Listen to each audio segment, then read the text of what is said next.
Greetings! I'm near the end of my 30 days of blogging, 30 days in a row blogging, although it looks like I'm only going to hit 29 because one day I forgot to post and I didn't create an extra. Still, I'm getting close to the end. I got one more to go after this, then I'll take a short break, and then I will come back the following week with my normal, regular Wednesday videos. In the meantime, I got two more to go, and today I want to talk about videos and blogs.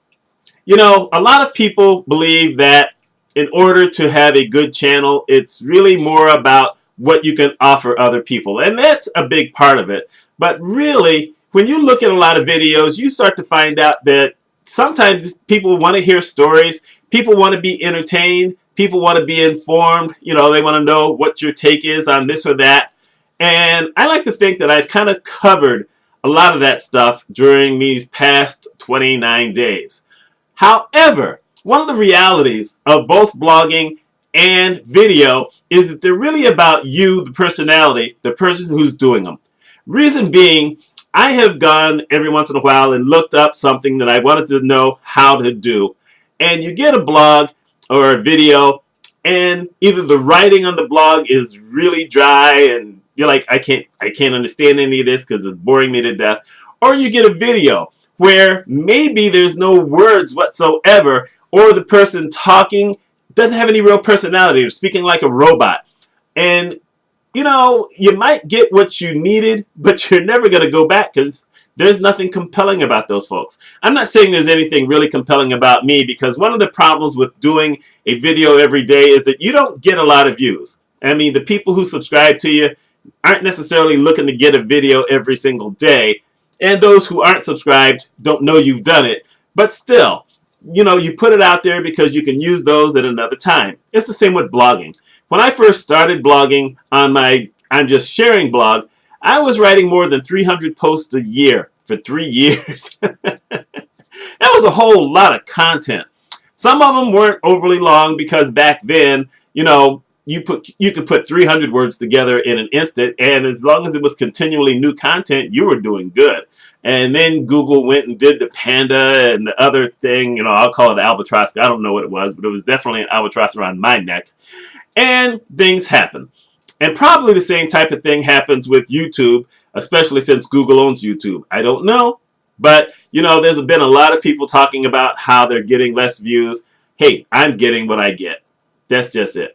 Anyway, so I've said that blogging and video is really about you, and now I'm going to give 5 reasons why it's actually about you no matter what it is you do.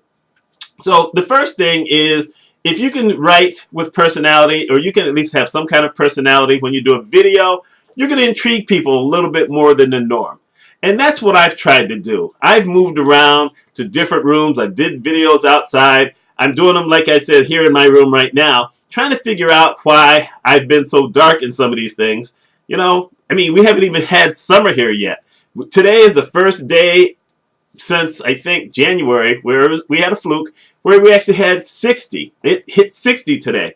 So I haven't been out getting any sun. Not that sun's going to do much for me anyway, but there you go. You know, you have to have some kind of personality. You have to have a way of connecting with someone. You don't have to be perfect. There's a lot of people who do jump cuts in videos to try to look perfect. But obviously, if they're doing jump cuts, it means they keep stopping and going, stopping and going. So they're doing what I do.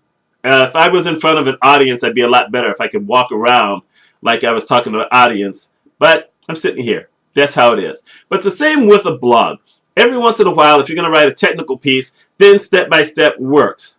But if you're writing other things, you need to have some kind of personality. You have to let people know you're human. So that's the first thing. The second thing, when we go visit certain blogs or videos over and over, we're doing it because of their personality. And it doesn't matter what the topic is. For instance, on YouTube, there's this guy named Andre. He calls himself the Black Nerd. I can't remember what his last name is right now. But I like visiting his blog. He talks a lot of things that I don't necessarily know about because he's younger than I am. But he's engaging. He's personality. There's Katie Wilson, who's a friend of his, the same way. Lamar Wilson. They're not related. But there's certain folks who I like to go see their blogs because they've got a personality. Philip DeFranco. He's a big YouTuber, but I like to visit his blog because he at least has some kind of personality while he's giving us his opinion on the news. And he tells the news straight up. They research it really well.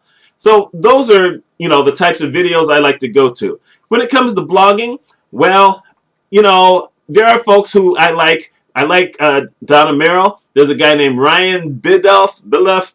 You know what? I've never heard him say his last name. Biddulph. I like the way he writes. I like the way a lady named Lisa Sicard writes. I actually did a blog post reviewing her book about Twitter. I have my friend Yasmin, who both writes a blog and does video and is on Instagram and is on Twitter. She's doing all these things. But I like her personality. So we're drawn to certain people who show their personality in the things that they do.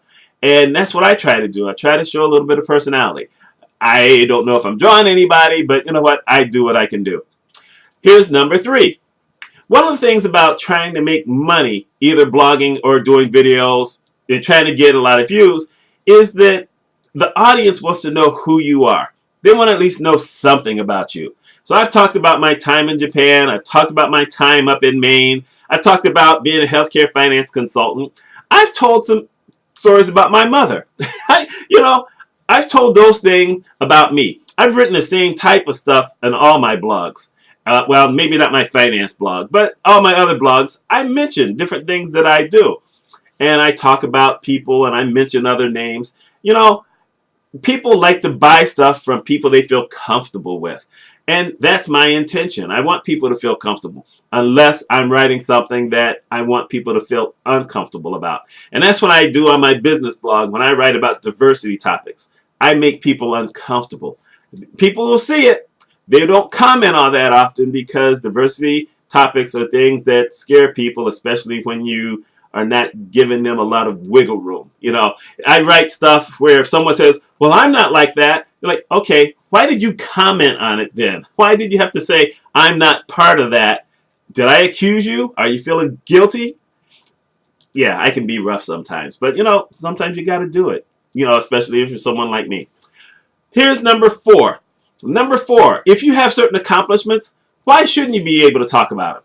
There was a lady who wrote a book about brag, the art of talking about yourself, years ago, Peggy Klaus. And one of the things she said is that we're taught when we grow up not to brag about things that we do, and that people will recognize you for your accomplishments without you telling them that. And you know what? It ain't true. It's partially true. If you win Wimbledon, you don't have to say anything because it's on national TV and you've done well.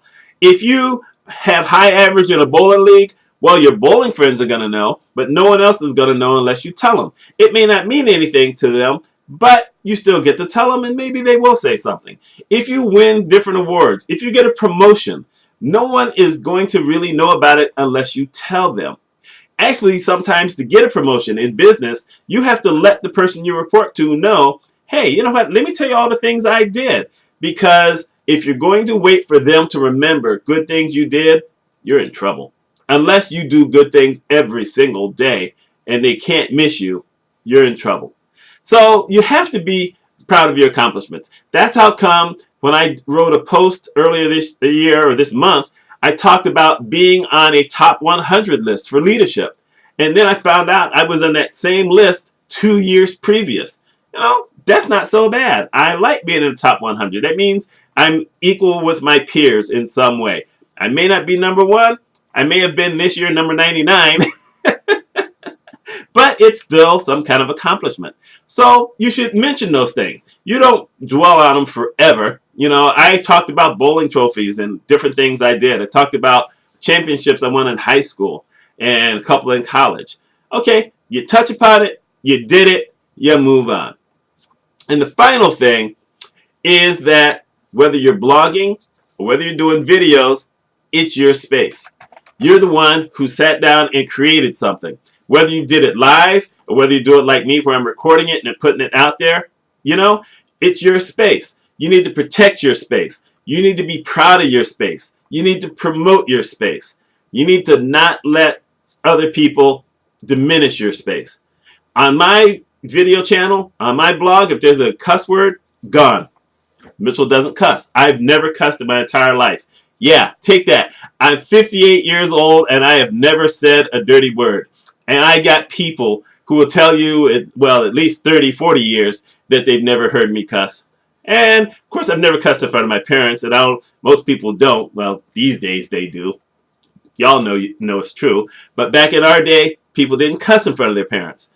So I've got a long-standing thing. There's a lot of things I've never done, but as far as language goes, it's not going to show up on my blog or my video. I will delete. I will block stuff. I will erase stuff if it's not, well, I don't want to say coherent because that's not quite accurate, but people need to respect my space.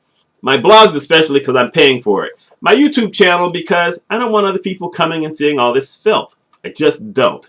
So if there's a cuss word, I'm deleting it because it's my space. And because it's your space, depending on what it is you're looking to do, you need to be a personality. You need to share yourself. Don't share every single thing about yourself, by the way. If there's some things you'd probably rather not have people know about it, you don't have to share it. Hear it from me right now.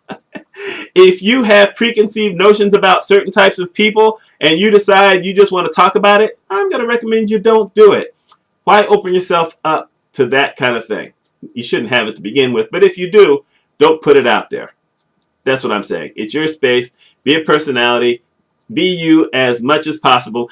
And if someone once said, be yourself unless you're a jerk, then be Batman. There you go. Anyway, that's what I have for today. My name is Mitch Mitchell. One more day for the 30-day challenge, although it's going to be 29. I'll see y'all tomorrow.